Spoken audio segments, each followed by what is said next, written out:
Mo hinungdan nga ako, sukad namatay akong amahan, ug ako ang gihatagan sa obligasyon sa pagsunod sa iyang lakang. Nahimugso sa akong pangisip nga kinahanglan gyud ang profiling. Kinahanglan pangitaon ug tigumon ang tanan mga kaalam nga gibatunan, nga gibilin sa taong nabilin sa lunop ngadtong gilinupan ang kalibutan. Pangitaon to siya kay momento hinungdan ipili siya tungod sa misyon nga gihatag sa iya nga mabilin siya sa lunop, pero kinahanglan nga isangyaw niya ang mga batasan nga matarong. Nagusto ko unta nga masulat mo hinungdan nga doon namin nahimo nga wisdom keeper of Mount Carmel. Apan tungod kay wa may kwarta nahimong pupunghan lang sa tinuod nga bunga sa gitawag kultura. Na karon sa panahon na tungod sa kakusog sa influensya, follow up, monitor sa mga simbahan nga natukod nga mooy nakadatog sa baruganan sa mga lumad, maglisod kid pagbarog ang kultura. Kuno walay suporta nga aron mahimo ang libro nga maisip usab nga katugbang sa balaang kasulatan. Kaya ang masulat sa mga libro maisip mga natanan balaan. Pero balaan nga nagahisgot sa kasaysayan sa nabilin sa luno, pinagi sa bukid sa Kitanglad mo hinungdan na himugso ang ngalan Mount Kitanglad, ang pinakaunang sagrado nga monumento sa kultura sa mga lumad.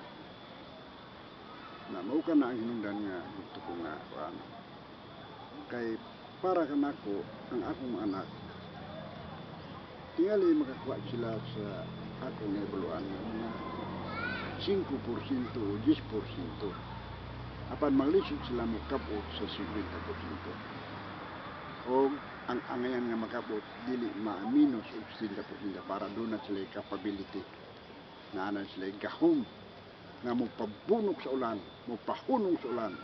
Kung kundo na may tao nga nagremintado kay gusto mo kaon og dugo, pwede nila patyo na unsa ka manok ipahunong ang mga tao pinagi sa ilang pag-ampo malinumad. Tagon ang espiritu sa kasuko, kanang gitawag talabot sa spirit of eagle, muhunong ang tao. Tungod kay ang maong mga pagtuo adunay koneksyon og kining ritual nga kahimuon mo kini ang resulta sa gitawag nga kaamulan o kadiwatahan, spiritual festival. Kay mura ni paagi nga sila makatilaw sa ilang pribilehiyo sa kalibutan. Kay ang espiritu sa kalayo di makabuhig manok, di makapananom og kumay kay masuro. Ang espiritu sa tubig di gyapon makabuhi og manok, di gyapon nagpanom kumay.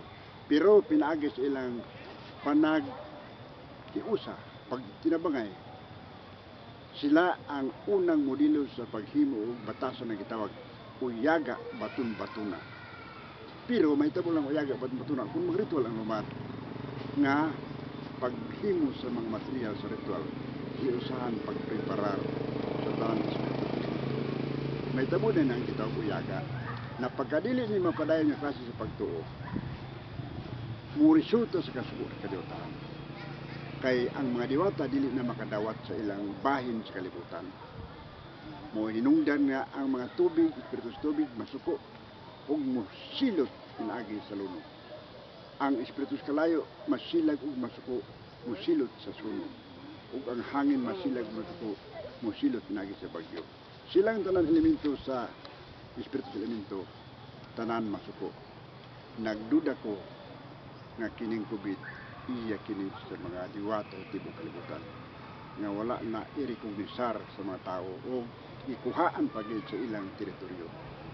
Kung na ang tribo kung mo ay magkinahanglan sa yuta, magdaro, mananghid, bayaran tanom-tanom diha sa mga diwata ug magpasalamat sila sa mga diwata. Kung na harmony ang mga lumad ug ang mga kadiwata.